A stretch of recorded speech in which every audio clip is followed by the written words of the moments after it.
श्री स्वामी समर्थ. तुमच्या सर्वांचं पुन्हा एकदा माझी JVRE डिझाईन या चॅनलमध्ये खूप स्वागत आहे.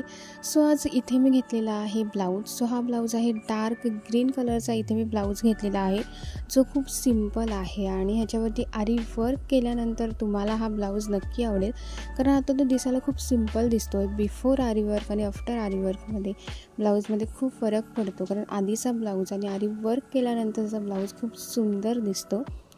तर इथे मी नॉर्मल एकदम आपली छोट्या साईजची छोट्या पॉईंटची निडल घेतलेली आहे.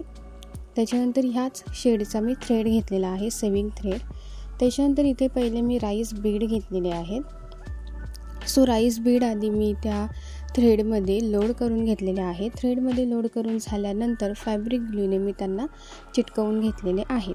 त्याच्यानंतर इथे मी स्टोन चेन घेतलेले आहे. स्टोन चेनमध्ये सुद्धा एक मोठी साईज येते, एक छोटी साईज येते. इथे मी छोट्या साईजची स्टोन चेन घेतलेली आहे. त्याच्यानंतर इथे मी पर्ल घेतलेले आहेत आणि ही आमची मनू. जेव्हा मी व्हिडिओ करत असते, कोणतं वर्क करत असते, तेव्हा हिला येऊन नेमकं मला जे काम आहे त्याच्यावरतीच हिला येऊन बसायचं असतं. खूप लाडावलेली आहे आमची मनू घरामध्ये. स्टोन चेन चिटकवून झाल्यानंतर इथे मी आता पर्ल चेन घेतलेली आहे. तीसुद्धा मी इथे फॅब्रिक ग्लूने चिटकवून घेतलेली आहे. त्याच्यानंतर इथे अगेन मी स्टोन चेन घेतलेली आहे, जी आपण आधी यूज केले तीच इथे पुन्हा मी त्याच साईजची इथे स्टोन चेन मी घेतलेली आहे आणि तीसुद्धा मी फॅब्रिक ग्लूने चिटकवून घेतलेली आहे. स्टोन चेन चिटकवून झाल्यानंतर इथे अगेन मी आता फिनिशिंगसाठी पुन्हा इथे मी राईस बीड घेतलेले आहेत. राईस बीड पुन्हा मी थ्रेडमध्ये लोड करून घेतल्यानंतर ते मी इथे फॅब्रिक ग्लूने चिटकवून घेतलेले आहेत. त्याच्यानंतर इथे मी ट्रायंगल शेपचे कुंदन घेतलेले आहेत. हे कुंदन मी छोट्या साईजचे घेतलेले आहेत. ह्याच्यामध्ये सुद्धा खूप साईज अवेलेबल आहेत. इथे मी छोट्या साईजचे ट्रायंगल शेपचे कुंदन घेतलेले आहेत आणि ते मी आता राईस बीड, एक राईस बीड सोडून त्याच्या पुढच्या राईस बीडमध्ये असं मी एक अंतर सोडून इथे कुंदन लावून घेतलेले आहेत.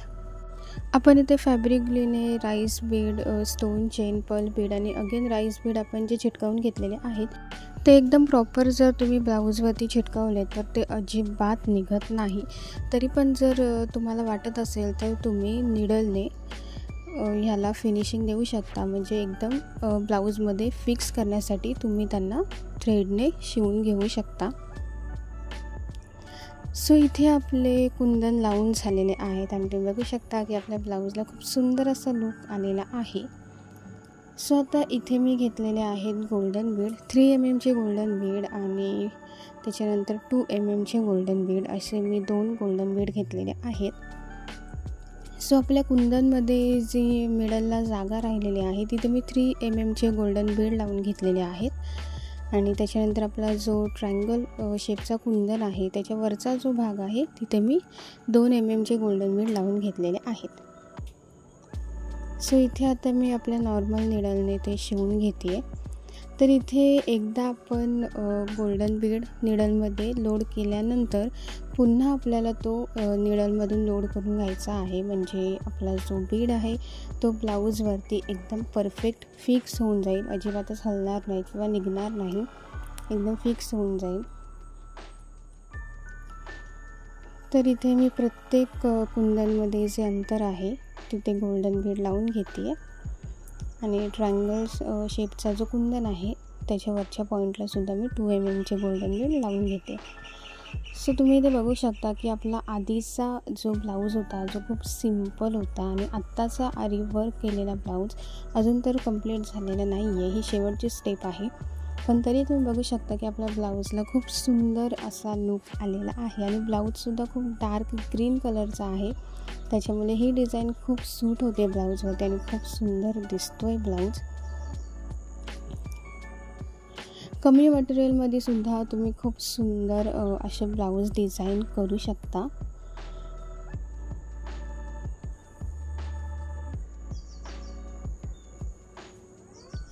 नॉर्मल निडलने आरी वर्क कसं करायचं ते व्हिडिओज मी तुमच्यासोबत शेअर करतच असते. तुम्हीसुद्धा ही व्हिडिओ बघून तुमच्या ब्लाऊजवरती आरी वर्क नक्की ट्राय करून बघा. तुम्हालासुद्धा येईल आणि तुम्हालासुद्धा तुमचा आधीचा आणि आरी वर्क केल्यानंतरचा ब्लाऊज खूप आवडेल. कारण आधीचा ब्लाऊज खूप सिंपल असतो, असा एवढा लूक देत नाही, पण आरी वर्क केल्यानंतरचा जो ब्लाऊज असतो तो खूप सुंदर लूक देतो आणि दिसतोसुद्धा खूप छान आणि आपण वेअर केल्यानंतरसुद्धा कोणत्याही साडीवरती खूप सुंदर दिसेल. सो इथे मी बॅक नेक ला जी डिझाईन केलेली आहे सेम ॲज इट इज मी स्लीव्सला सुद्धा केलेली आहे. बाकी बुट्टा वर्क वगैरे असं मी काहीच केलेलं नाही आहे. नॉर्मल मी बॅक नेकला जी डिझाईन केलेली आहे तीच डिझाईन मी स्लीव्सला सुद्धा केलेली आहे आणि खूप सुंदर दिसतो आहे ब्लाऊज आणि लुकसुद्धा खूप छान दिसतो आहे. तुम्ही अशा टाईपची डिझाईन तुमच्या ब्लाऊजवरती नक्की ट्राय करून बघा, तुम्हाला नक्की आवडेल. आणि तुम्हाला जर ही व्हिडिओ आवडली असेल तर माझ्या चॅनलला लाईक, कमेंट आणि सबस्क्राईब करायला विसरू नका.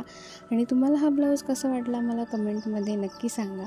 सो नेक्स्ट व्हिडिओमध्ये मी असे छान छान डिझाईनचे आरीवर्क केलेले ब्लाऊज, तेही नॉर्मल निडलने, स्टिच ब्लाऊजवरती नॉर्मल निडलने आरीवर्क कसं करायचं त्या व्हिडिओज मी तुम्हाला घेऊन येत जाईन.